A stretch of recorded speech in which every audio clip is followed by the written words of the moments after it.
Hello, Taurus rising. This video is for you. If you have your rising in your first house, if you have Taurus there, then this video is for you. You can also get some information and some wisdom if you have your moon in Taurus. Okay, so we can look out for that. This reading is for June 12th until June 18th for you. Okay, so we are going to go ahead and get started. There's going to be a couple things happening this week. This week, we're starting off with the last quarter moon. And with the last quarter moon, we're looking at what we need to release and let go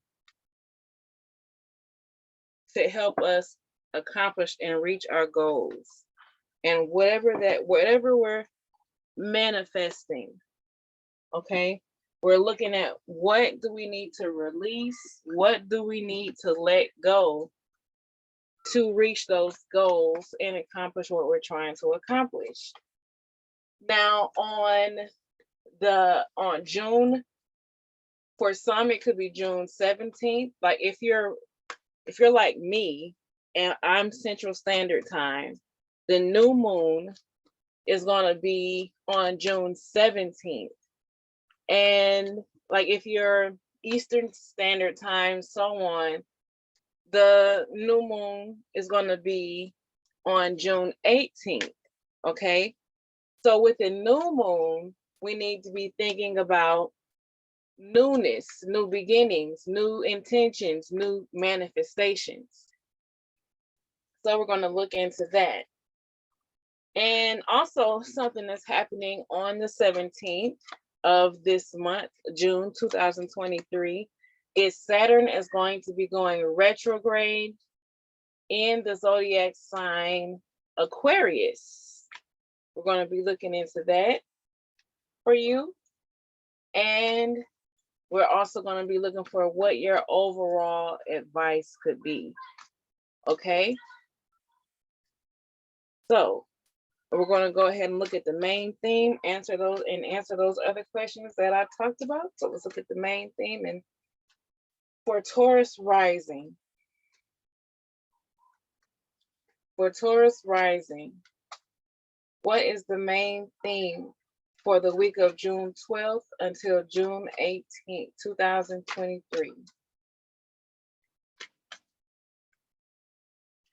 What does Taurus rising need to know about the last quarter moon? What do they need to release and let go?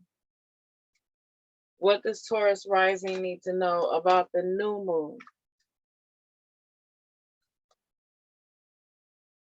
What does Taurus rising need to know about Saturn turning retrograde in Aquarius? And what is Taurus rising's overall advice for the week of June 12th until June 18th?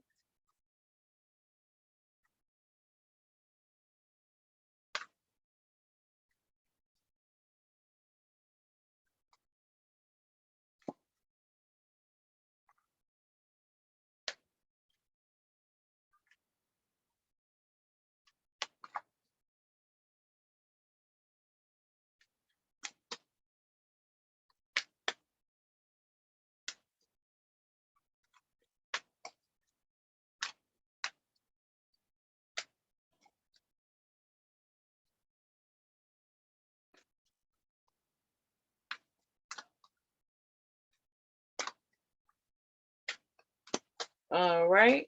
The main thing, we have Paul the Venetian, which makes sense because the Paul the Venetian really represents Venus, and Venus is your chart ruler because Venus rules Taurus in your first house, and Venus is in Cancer.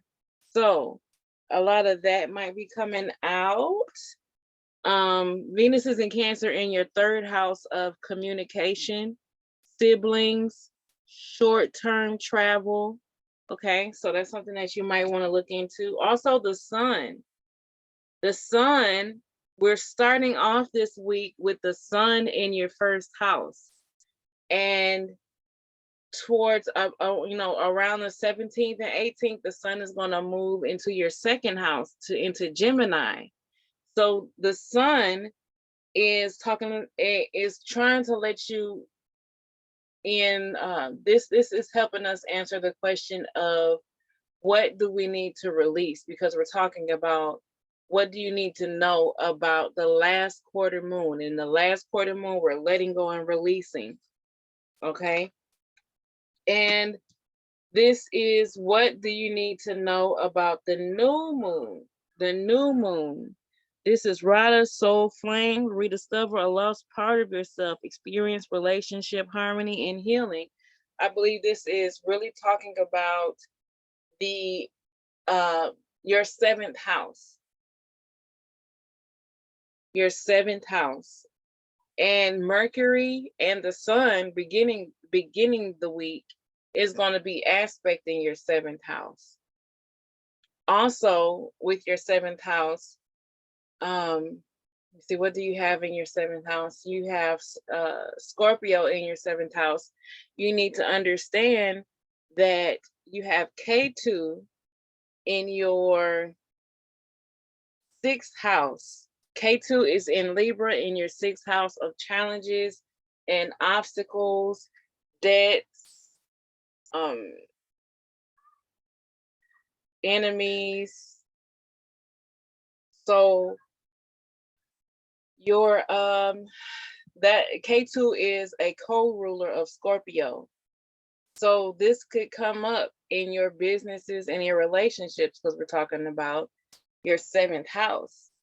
Also in your third house with Venus in Cancer is Mars, the other ruler of your seventh house. So again, it's in your third house, and the third house is communication, siblings, people you grew up around, short-term travel. But also what I think really came up a lot when I was looking at all of the aspects that you have in your chart is home. A lot of energy in your third and fourth house. Okay. So it could be new beginnings in this area of your life, basically.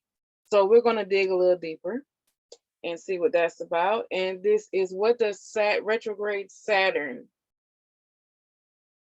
what does retrograde Saturn mean for you? And this is Master Jesus, forgiveness. You are on the path of light, love, and forgiveness. Father, healing is possible at this time. And usually when I pull this card for people, it's literally talking about healing situations with their father. But for some of you, this is it could be what it is. But for some of you, it could also just be, because let me look and see at this is going to be happening in your 10th house. So definitely the 10th house does represent your father. The 10th house also represents and I'm talking about the 10th house because Saturn is going retrograde in Aquarius in your 10th house. And so the 10th house does represent fathers, but it also can represent your work environment, how you're seen in the public. So there could be some forgiveness that's necessary.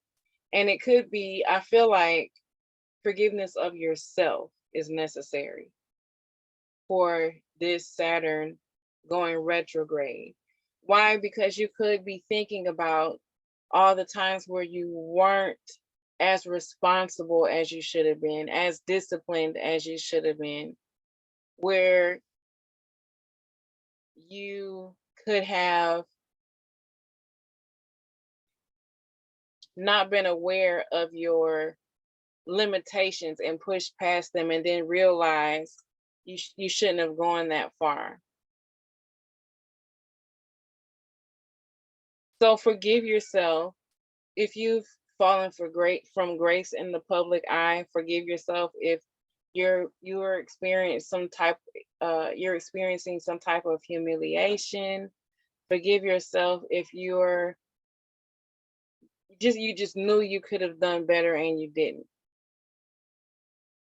Okay? Also forgive your father, not for his sake, but for yours. Okay?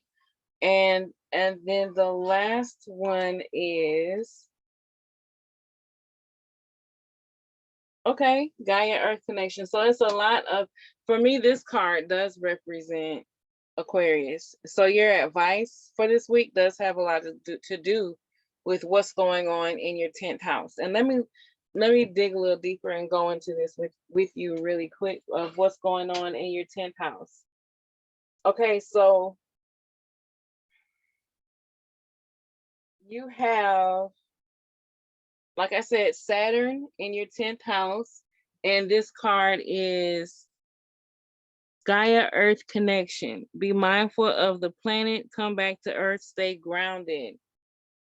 Okay, Taurus rising. Well, I feel like there was a period recently probably where, especially with Mercury and the sun being in your first house, you could have been going through some things where you had a lot of ideas. A lot of things were illuminated for you, and you were enlightened on a lot of things. But those ideas, those enlightenments, they could have had you so much in your head in your first house that you weren't as grounded as you could be, especially when it comes to what's going on right now. Like you could be so excited about the future that you're not focused on right now. Okay, so now it's time to really express those ideas, get those ideas out of your head. It's time to communicate those ideas because, like I said, the sun is going from your first house to your head in Taurus to your second house in Gemini. And Gemini is all about communication. So one way for you to be more realistic and more down to earth and really grounded is for you to get all those ideas and thoughts out of your head and written down, or talk to somebody about it so you can focus on what's going on right now. Okay. All right, so that's the first layer of cards that we have. Let me see. I wanted to also look because there were some other things aspecting your 10th house, and I wanted to bring that out. So let me see. I think K2 is aspecting your 10th house. So let me start from, okay, Mercury, no. Sun, no.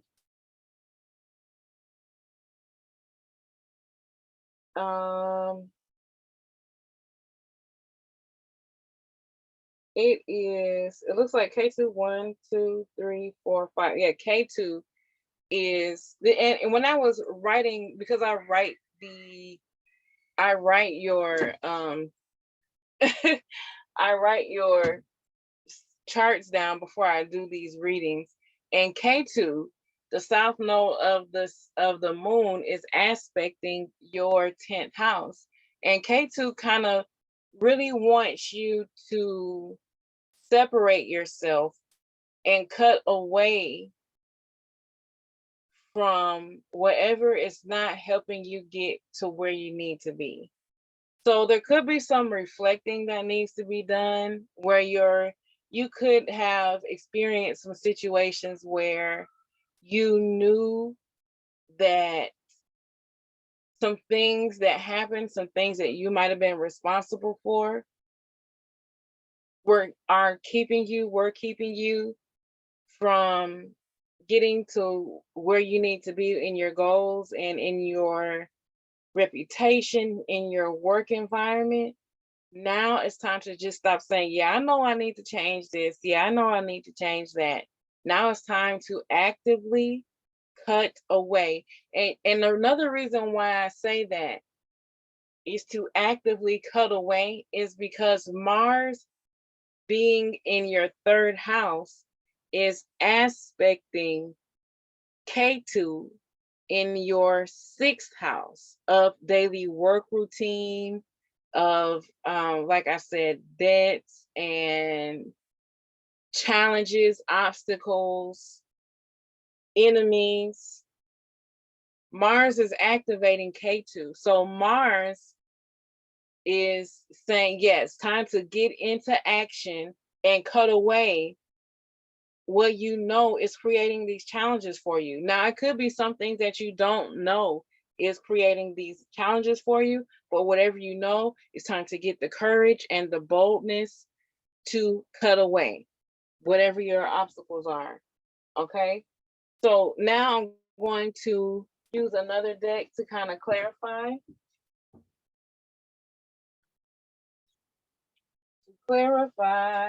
Uh-oh. I'm throwing cards in here.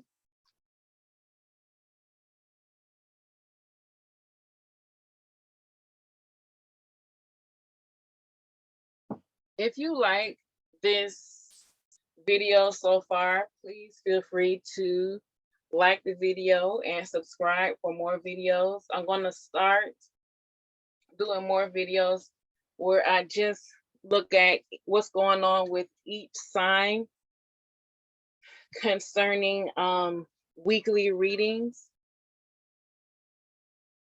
So that's something you can look forward to. So like I said, go ahead and like and subscribe. Comment if you have any type of resonation with this reading. Comment if you have experienced or have been experiencing anything that I'm sharing. And also share with anyone who you know has Taurus in their first house or their moon is in Taurus and you feel like this reading would be helpful for them. Okay? So let's do some clarifying. Please clarify, what is the theme for the week of June 12th through June 18th for Taurus rising? What does Taurus rising need to know about the last quarter moon? What does Taurus rising need to know about the new moon? What does Taurus rising need to know about Saturn going retrograde in their 10th house? And what is their overall advice?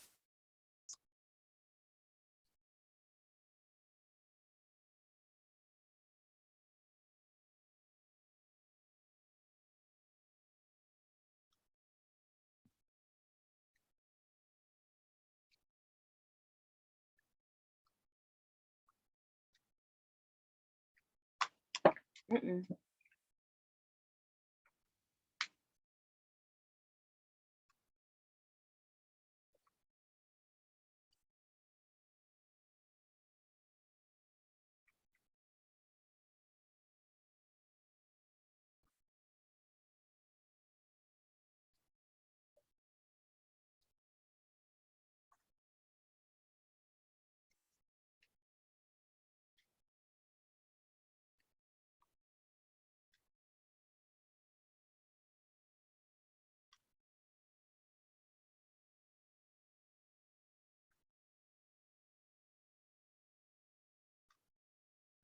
All right. So here we have Ishtar, boundaries. Love yourself enough to say no to others' demands on your time and energy. This makes sense because Venus represents, part of the Venetian represents Venus, and Ishtar represents Mars, and they're together in your third house. So maybe you need to set boundaries with family members, with cousins. Maybe you need to make sure that you're not okay, so when you have Venus and Mars together, there's a lot of energy of passion. So you might be passionate about the things that you want to communicate, but you want to make sure you are not you're not going to put your foot in your mouth, or you want to control your passions. Unless you are communicating creatively, like with your business, or something like a hobby. But when it comes to your communications with family members, with siblings, when it comes to your communications as you're traveling, you want to make sure that you're disciplined in your communication. Okay, because Saturn in Aquarius is really coming up strong. So for you, Taurus rising, I really feel like discipline is very important, a very important thing for you this week. Okay, and what do you need to know about the last quarter moon? Okay, Artemis, guardian, you are loved, your loved ones are safe and spiritually protected.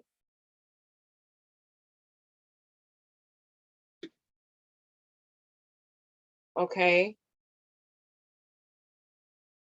I want to dig into that a little bit more to see what that means. So let's move on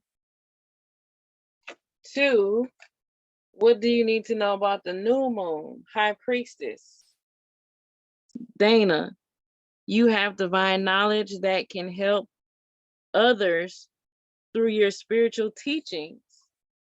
Now, this is interesting because the new moon is going to be in your third house of communication. So here we were looking at your seventh house of business, and Scorpio being in your seventh house. And this is talking about divine knowledge. So are we talking about occult knowledge, Taurus rising? Are we talking about occult knowledge that you need to share in your business, or that you need to be more aware of when it comes to your relationships? A newness in you and what you share, or a newness in what you're aware of when it comes to business and relationships. I feel planting seeds of newness when it comes to business and relationships, and your communication and what you would like to communicate, or what you're feeling led that you need to communicate. Okay, this is sensitivity, white Tara. You are becoming increasingly sensitive. Avoid harsh relationships, environments, situations, and chemicals.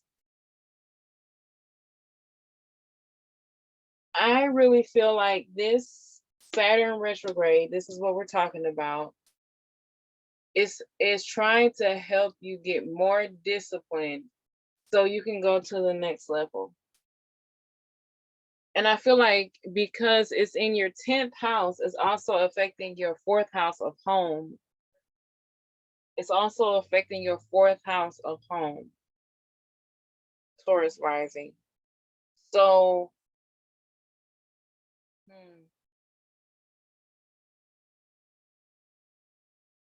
the home, it was a lot of things that were affecting your 4th house. And let me look at this real quick.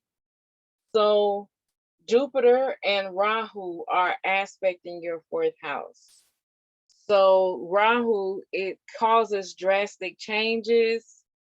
Rahu causes drastic ups and downs, but it's trying to push you into newness. Jupiter aspecting your 4th house of home and mother and emotions. It represents, it represents wealth, and it represents blessings. It represents spirituality. But when it's with Rahu, a lot of its energy goes to controlling the kind of outrageous effects of Rahu. So in your home, it might just be like a major push for you to do something new, to make a move in some way, to make some type of change in your home. And it could be also affecting your work environment. And yeah, it could be so much going on that like I see right here, it needs to be forgiveness is necessary, and there's also strong emotions happening in the home that you need to protect yourself from and possibly remove yourself from, temporarily or not. These, whatever is going on where you need to forgive yourself or forgive someone else, what is affecting you emotionally, and like I said, you need to protect yourself, and if it's possible, remove yourself from the situation. Okay. And here we have Venus coming out again.